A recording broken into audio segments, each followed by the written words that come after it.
कर्मों की गति बड़ी न्यारी है। इसलिए आपके साथ ना बेटी जाएगी ना बेटा जाएगा, अच्छे और बुरे कर्म ही आपके। एक रत्नाकर नाम का डाकू था। कौन कौन? रत्नाकर। वो जंगल का बहुत बड़ा डाकू था। रास्ते से जो निकलता था लूट लेता था सोना चांदी, और लूटने के बाद लोगों की हत्या कर देता था। बच्चों को, बूढ़ों को, स्त्रियों को, पुरुषों को मार देता था। बड़ा हत्यारा। एक दिन नारद जी ने कहा कि भाई तुम इतना पाप कर रहे हो, तुम्हारी इस पाप का दंड कौन भोगेगा? उसने कहा हम तो पूरा सोना चांदी जो कमाते हैं अपने बच्चों को, पत्नी को, पिता को देते हैं, तो हमारे पिताजी भोगेंगे, हमारा बेटा, हमारी पत्नी भोगेगी जो हमने कमाया।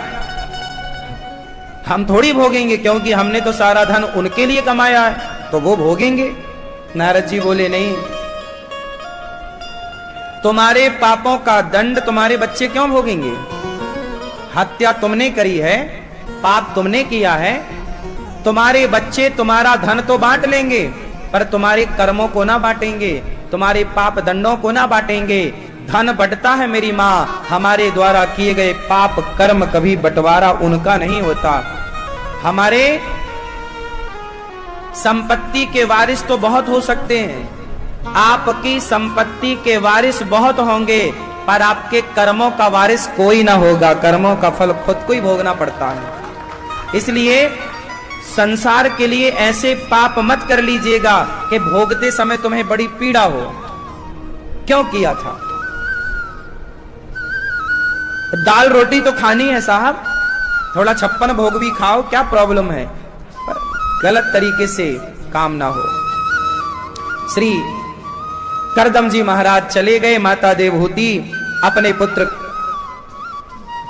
कपिल देव जी से हाथ जोड़कर बोली, हे प्रभु निर्विण्णा नितिराम भूमन सदिन्द्रिय तर्षणात् येन संभाव्यमानेन प्रपन्नान्धं तमहाप्रभो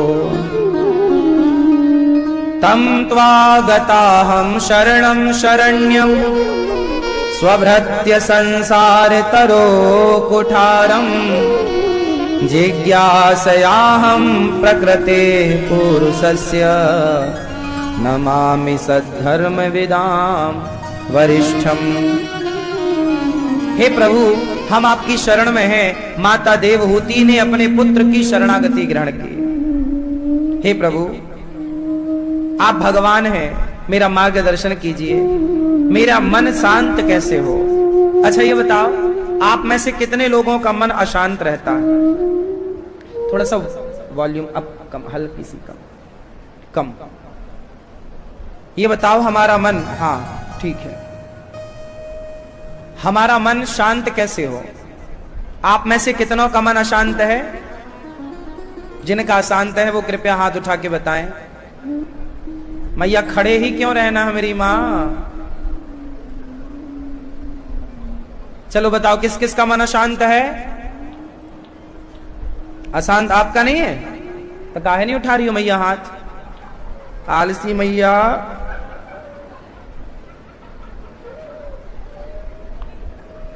मन अशांत किस किस का है? सबका है, उठा नहीं रहे। मन हम सबका ही बहुत चंचल होता है, अशांत। माता देवहूति ने कपिल जैसा पुत्र पाया, करदम जी जैसे पति पाए, मनु जैसे पिता पाए, फिर भी मां कह रही हैं कि मेरा मन अशांत है। अर्जुन कह रहे हैं गीता मैं कुरुक्षेत्र में कि प्रभु चंचलम ही मना कृष्णा, मेरा मन बहुत चंचल है, प्रभु मैं क्या करूं?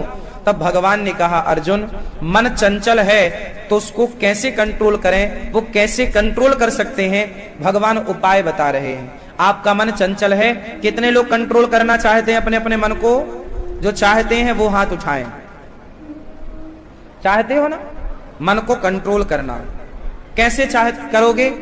अच्छा, सारे फसादों की जड़ मन ही तो है। सोचिए कि आपके मन में कोई कामना ना हो, जरा इमेजिन कीजिए, कल्पना, आपके मन में कोई इच्छा ना हो, आपके भीतर कोई इच्छा ना हो। सोचिए जिस दिन आपके अंदर की सारी इच्छाएं समाप्त हो जाएंगी, उस दिन आप क्या होंगे? क्या होंगे? क्या होंगे? जोर से। आप कहते हो महाराज जी शांति नहीं है। अरे शांत होने के लिए ही मन की सारी इच्छाओं को समाप्त कर दीजिए, शांति प्राप्त हो जाएगी। बड़े बड़े साधु संत जंगल में भी, पेड़ की छांव में भी शांत है, और तुम महलों में भी अशांत हो। फर्क इतना है कि उनकी कोई इच्छा नहीं है, आपकी इच्छाओं ने मुंह फैला रखा है, डस रही हैं आपकी इच्छाएं आपको। आपका जीवन पूरा होने को आया, पर आपकी इच्छाएं अभी तक शेष हैं। इसलिए कहता हूं, हम पूरे हों उसके पहले इच्छाएं पूरी। कोई इच्छा नहीं, कोई कामना नहीं, निष्काम, कुछ ना रह जाए, कुछ शेष ना रह जाए। तो क्या करना है आपको? इच्छाओं को कम करना है। किसको कम करेंगे? इच्छाओं को कम। जरूरतें पूरी कर लो, इच्छाएं छोड़ दो। अच्छा, जीवन में जरूरतें पूरी करना जरूरी है या इच्छाएं पूरी करना जरूरी है? जोर से। तो जरूरत पूरी हो सकती है या इच्छाएं पूरी हो सकती हैं? इन दोनों में, जरूरत और इच्छा, इन दोनों में क्या पूरा हो सकता है? पीछे वाली मैया, पीली मैया, क्या पूरा होगा मेरी मां? क्या पूरा होगा? हम सबकी जरूरतें तो पूरी हो सकती हैं, पर इच्छाएं ना तो रावण की पूरी हो सकी, ना तो तुम्हारे बाप दादों की पूरी हो सकी, और ना तुम्हारी हो सकेंगी। जरूरतें पूरी हो सकती हैं, इच्छाएं पूरी नहीं। इसलिए समझदार लोग जरूरतें पूरी करके आनंद से भगवान में लग जाते हैं, और मूर्ख लोग इच्छाएं पूरी करने के पीछे भागते हैं। जबकि इच्छाएं आज तक किसी की पूरी नहीं हुई, तो तुम्हारी क्या होंगी?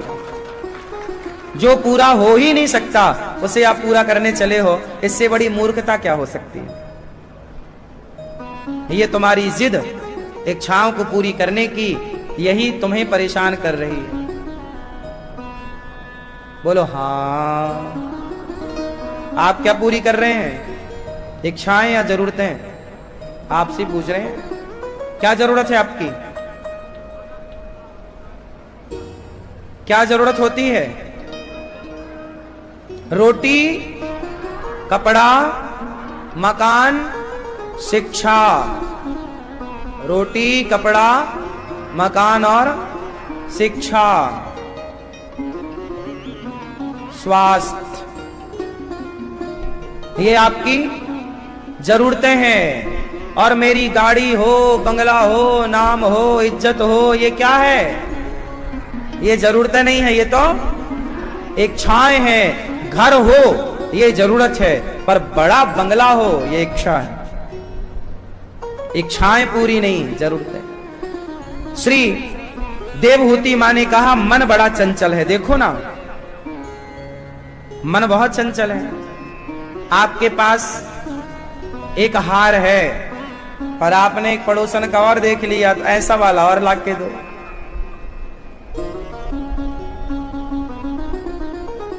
नहीं, आपने नहीं मांगा।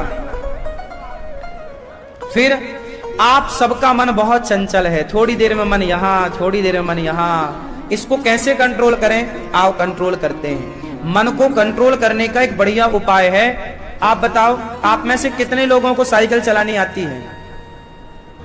साइकिल चलाते हो ना? कितनी माताओं को रोटी बनानी आती है? दाल चावल बढ़िया आता है? अच्छा बताओ, जब आप पहली बार रोटी बनाने रसोई में गई, तो क्या पहली बार में दाल अच्छी बन गई थी? रोटी अच्छी बन गई थी? फिर क्या किया आपने अच्छा दाल रोटी चावल बनाने के लिए? उसे बार बार बनाया, प्रैक्टिस की।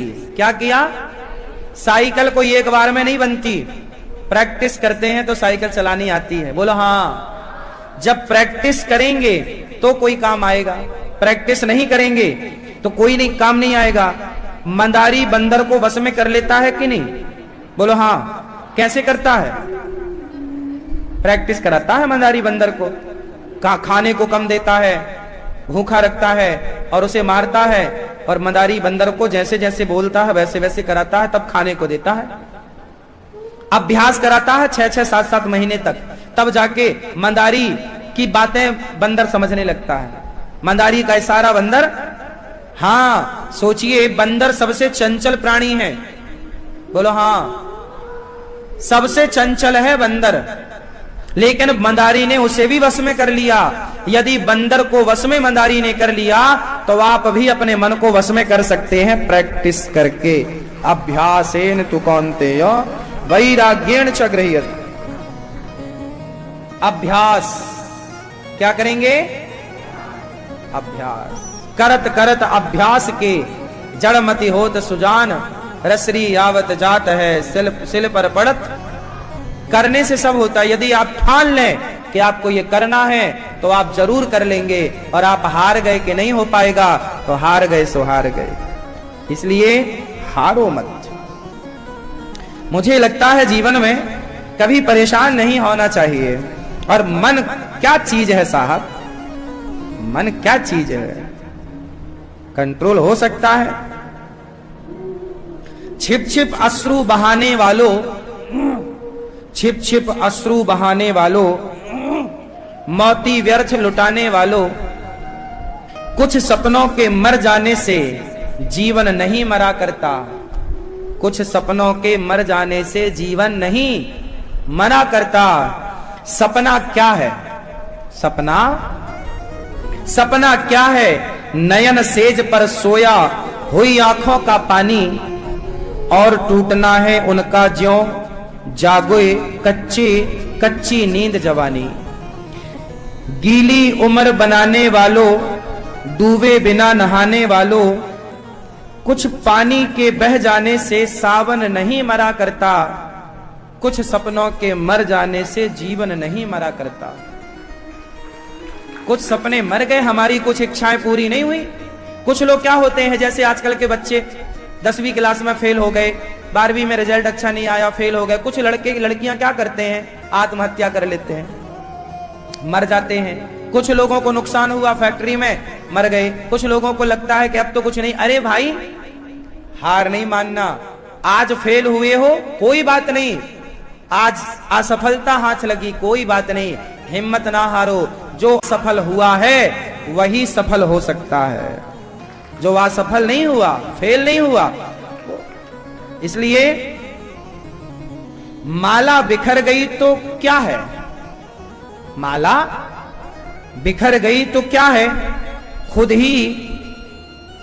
ही समस्या खुद ही हल हो गई तो क्या है? माला बिखर गई तो क्या है? खुद ही हल हो गई समस्या। कुछ चीजें, कुछ समस्याएं ऐसी हैं, हम हल कितना भी करें हल होती ही नहीं, परंतु छोड़ दो ईश्वर पर तो हल हो जाती है। जीवन में कभी परेशान नहीं होना चाहिए। जीवन में कभी आत्महत्या का विचार नहीं लाना चाहिए। 100 बार गिरने के बाद भी खड़े होकर के आगे बढ़ने का जीवन में साहस रखो। चींटी जब चढ़ती है ना तो 100 बार फिसलती है, और चढ़ते चढ़ते चढ़ते चढ़ते 100 बार भी वो हिम्मत नहीं हारती, तो अंत में वो चींटी होकर यदि अपने लक्ष्य तक पहुंच गई तो हम मनुष्य होकर अपने लक्ष्य तक क्यों नहीं पहुंच सकते?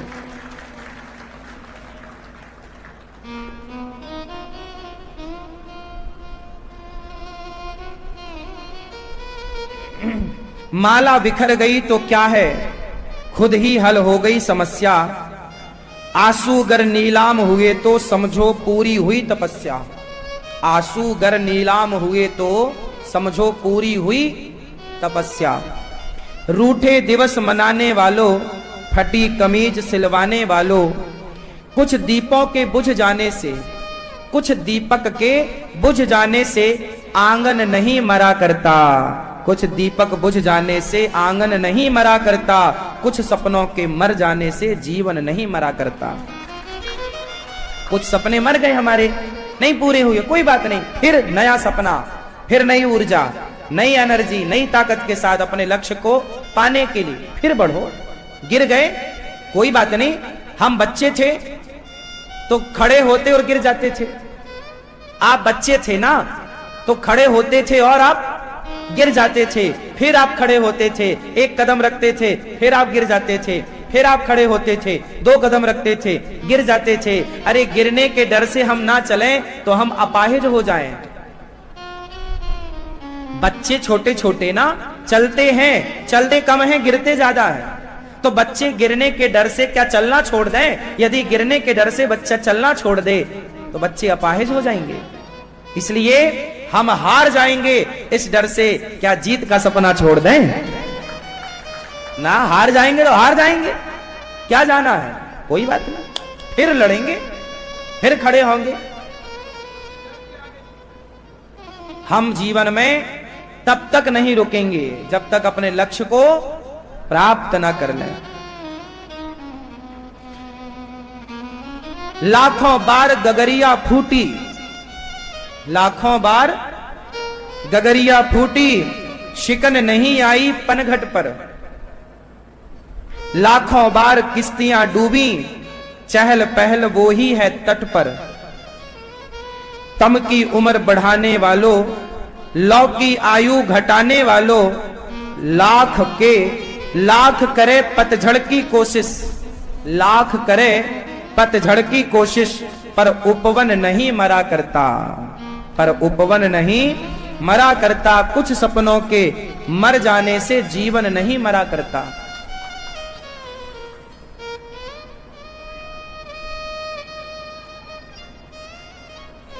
लूट लिया माला ने उपवन, लूटी ना लेकिन गंध फूल की।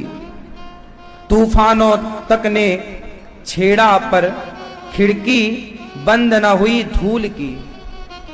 नफरत गले लगाने वालों, सब पर धूल उड़ाने वालों, कुछ मुखड़ों की नाराजी से दर्पण नहीं मरा करता, कुछ मुखड़ों की नाराजी से दर्पण नहीं मरा करता, और कुछ सपनों के मर जाने से जीवन नहीं मरा करता। जीवन में कभी हार नहीं माननी है। लक्ष्य बनाओ आगे बढ़ने का, अपने मंजिल तक पहुंचने का। उसमें आप गिरेंगे, फिर संभलेंगे, फिर गिरेंगे, फिर संभलेंगे, कोई बात नहीं। समुद्र में गोताखोर गोता लगाता है, पर कोशिश करते रहिए, कोशिश करने वालों की, कोशिश करने वालों की हार नहीं होती। कोशिश करने वालों की कभी हार नहीं होती। लहरों से डरकर नौका पार नहीं होती। नन्ही नन्ही चींटी जब दाना लेकर चलती है, चढ़ती दीवारों पर 100 बार फिसलती है। मन का विश्वास रगों में साहस भरता है, गिरना चढ़ना बार बार ना अखरता है।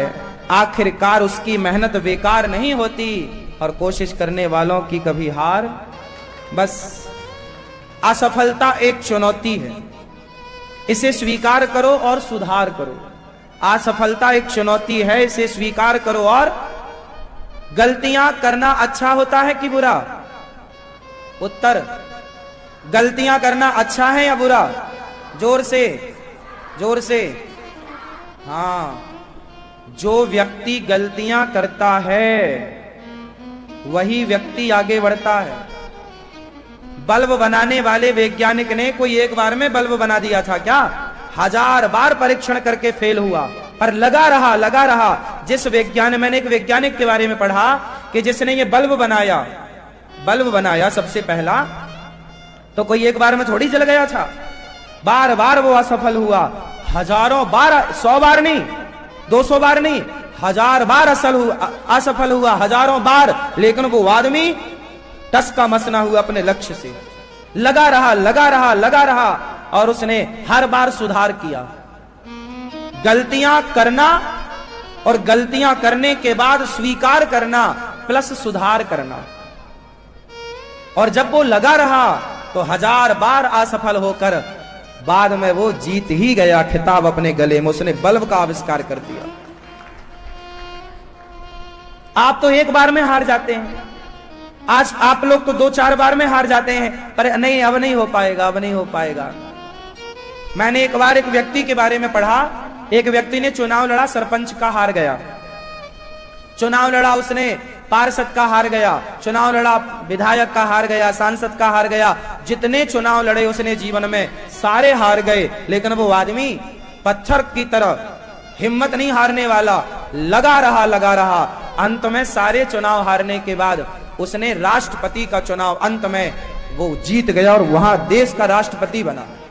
अंत में उसने वो बन के ही रहा, करता रहा अपना काम, समाज की सेवा करता रहा। मतलब आदमी 1-2 बार हार जाए ना तो उसका मनोबल क्षीण हो जाता, अरे अब तो नहीं हो पाएगा हमसे ऐसा।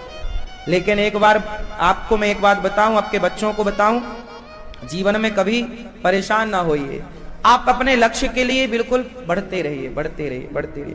असफलता एक चुनौती है, इसे स्वीकार करो, क्या कमी रह गई देखो और सुधार करो। जब तक ना सफल हो नींद चैन को छोड़ो तुम, संघर्ष का मैदान छोड़कर मत भागो तुम। कुछ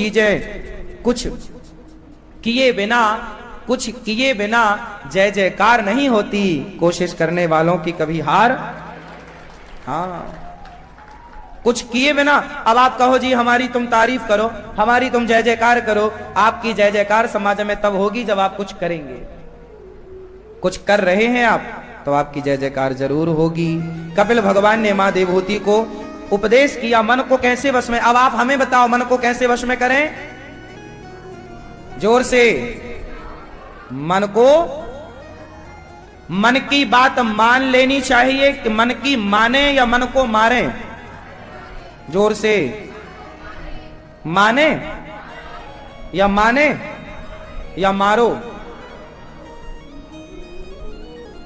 मन की बात माननी नहीं चाहिए, मन को। हाँ, सबसे दुष्ट आदमी मन है। मन की मानोगे ना तो मन मरवा देगा। जैसे आपको शुगर है माना की, और मन कर रहा जरा रबड़ी खा लें, और आपने मन की बात मान ली और रबड़ी खाई तो मर जाओगे? बोलो हाँ, मतलब मन आपको मरवा देगा। इसलिए मन की मानो मत, रबड़ी खाने की इच्छा को मारो। यदि शुगर है तो रबड़ी खाने की इच्छा को मारो। अब तुम्हारी पत्नी है और तुम्हारा मन पड़ोसन की तरफ भाग रहा है, तो मन की मान लें कि मार दें? हाँ, मन को यदि नहीं मारा तो वो मन आपका सत्यानाश करा देगा। जैसे रावण का मन नहीं माना और सीता मैया को चुरा लाया, सत्यानाश हो गया। इसलिए मन की मानो मत, मन को। हाँ, मन की मत मानियो, मन बड़ा दुष्ट है। इसलिए गोस्वामी जी मारते हैं, रे मन तू सत्संग कर छोड़ जगत की रीत, अंत समय पछताएगा जब आयु जाएगी बीत। मन को मारो, मन को डांटो, समझाओ, मन को पकड़ के प्रभु के चरणों में भगवान की कथा में लगाओ। चल मन, बिहारी जी चलते हैं, चल मन कथा सुनने चलते हैं, चल मन आज सत्संग, चल मन आज गिरिराज जी की परिक्रमा लगाते हैं, चल मन आज कथाएं सुन लेते हैं, आज गीता पढ़ लेते हैं। मन तो नहीं चाहेगा, फिर आपको करना पड़ेगा। मन को कंट्रोल। समझ में आई बात? ठीक है, तो मन को कैसे वश में करोगे? अभ्यास, प्रैक्टिस। कपिल भगवान ने दिव्य ज्ञान दिया, किस तरह बच्चे का मां के पेट में 9 महीने उसका विकास होता है। मां का तेज, जब पिता के तेज में मां का रज मिलता है तो पहले 5 दिन में बच्चे का एक बुदबुदे की तरह तैयार होता है, फिर 1 महीने में सिर, दूसरे महीने में हाथ पांव, तीसरे महीने में स्त्री पुरुष के चिन्ह, चौथे महीने से बच्चे को भूख प्यास लगने, सप्त धातुएं आ जाती हैं, 5वें महीने से भूख प्यास लगने लग जाती है, 6वें महीने से बच्चा दाएं से बाएं की तरफ खिसकने लग जाता है, 6वें महीने से भगवान की स्तुति करने लग जाता है, और 9 महीने का समय पूरा होने पर वायु के वेग से बाहर आता है। माँ के पेट में जीव बहुत स्तुति करता, प्रभु हम ऐसा कोई कर्म नहीं करेंगे कि आना पड़े। भगवान बोले तू बाहर जा रहा है, मुझे भूल तो नहीं जाएगा। बहुत आप लोग वादा करके आते हो माँ के पेट में, प्रभु आपको याद रखेंगे, पर संसार में आके ऐसे भूलते हो आप लोग कि भगवान से कोई रिश्ता है ही नहीं मानो। अब तो आप अपने माई बाप इन लोगों को मान लेते हो, अपना रिश्तेदार संसार के लोगों को मान लेते हो, जबकि हमारे रिश्तेदार कौन है? कौन? हाँ, हमारे दो ही रिश्तेदार, हमारे दो ही रिश्तेदार, एक हमारी राधा रानी, एक हमारी राधा रानी, और दूजे बांके बिहारी सरकार, हमारे दो ही रिश्तेदार। तो ज्यादा रिश्तेदार ना हो। कपिल भगवान का दिव्य ज्ञान मिला, मां सिद्धा नाम की नदी बनकर बह गई।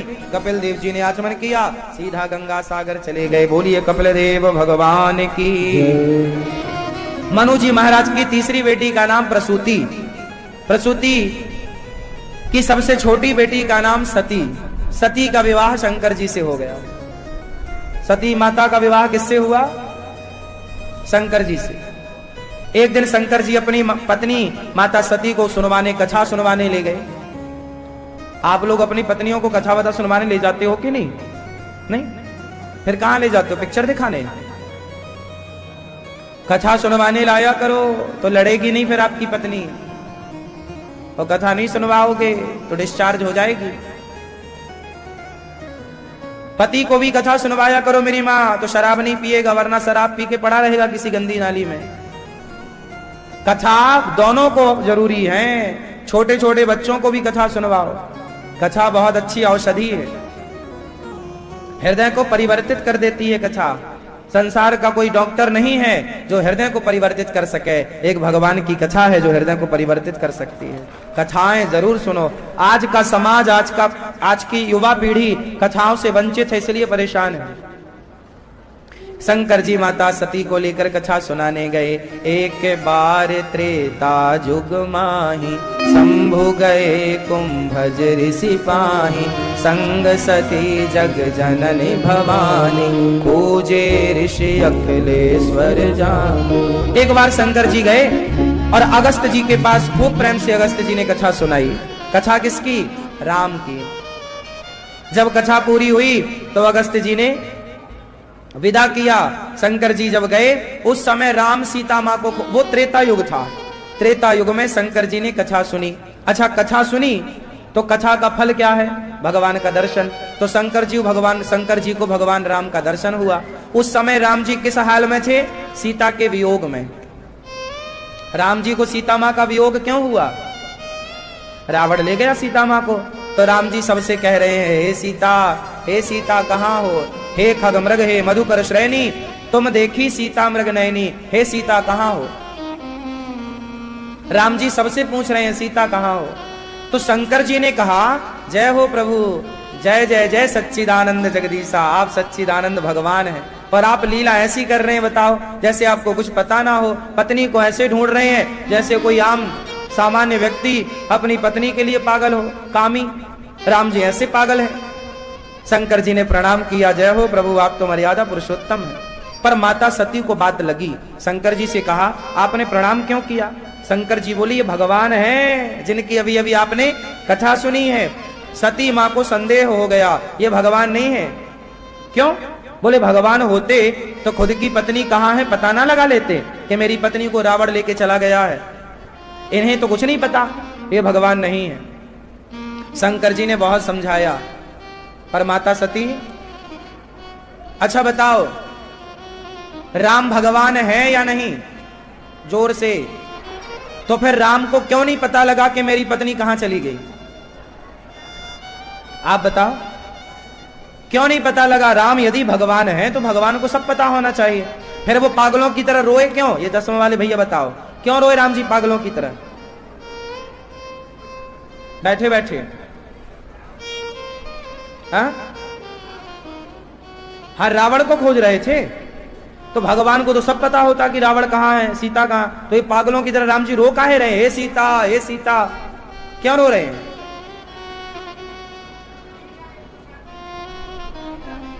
नकल कर ली आपने? हाँ, आपने बता दिया मैया।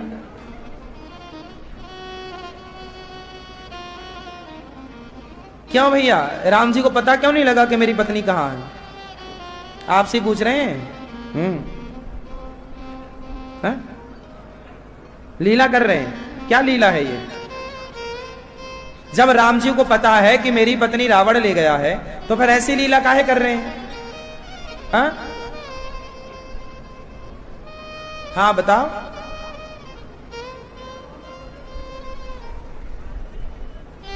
ठीक कहा आपने, मर्यादाओं से बंधे थे राम। अच्छा ये बताओ, चलो थोड़ी देर के लिए अपन लोग मान लेते हैं कि रावण ने सीता मां को चुराया। अच्छा, जयंत ने तो सीता मां के चरणों में चोंच मारी थी। इंद्र का बेटा जयंत ने चोंच मारी, तो राम जी ने तिनके का धनुष बाण बना के मारा, तो जयंत को बचाने वाला त्रैलोक्य में कोई नहीं था। तब राम जी ने उसे क्यों नानी याद दिला दी? ऐसी रावण को दिला देते, तब भी तो राम जी की मर्यादा ही थी ना। तो रावण के पीछे बाण क्यों नहीं छोड़ा? जयंत को बचाने वाला कोई नहीं मिला जब राम जी ने बाण छोड़ा।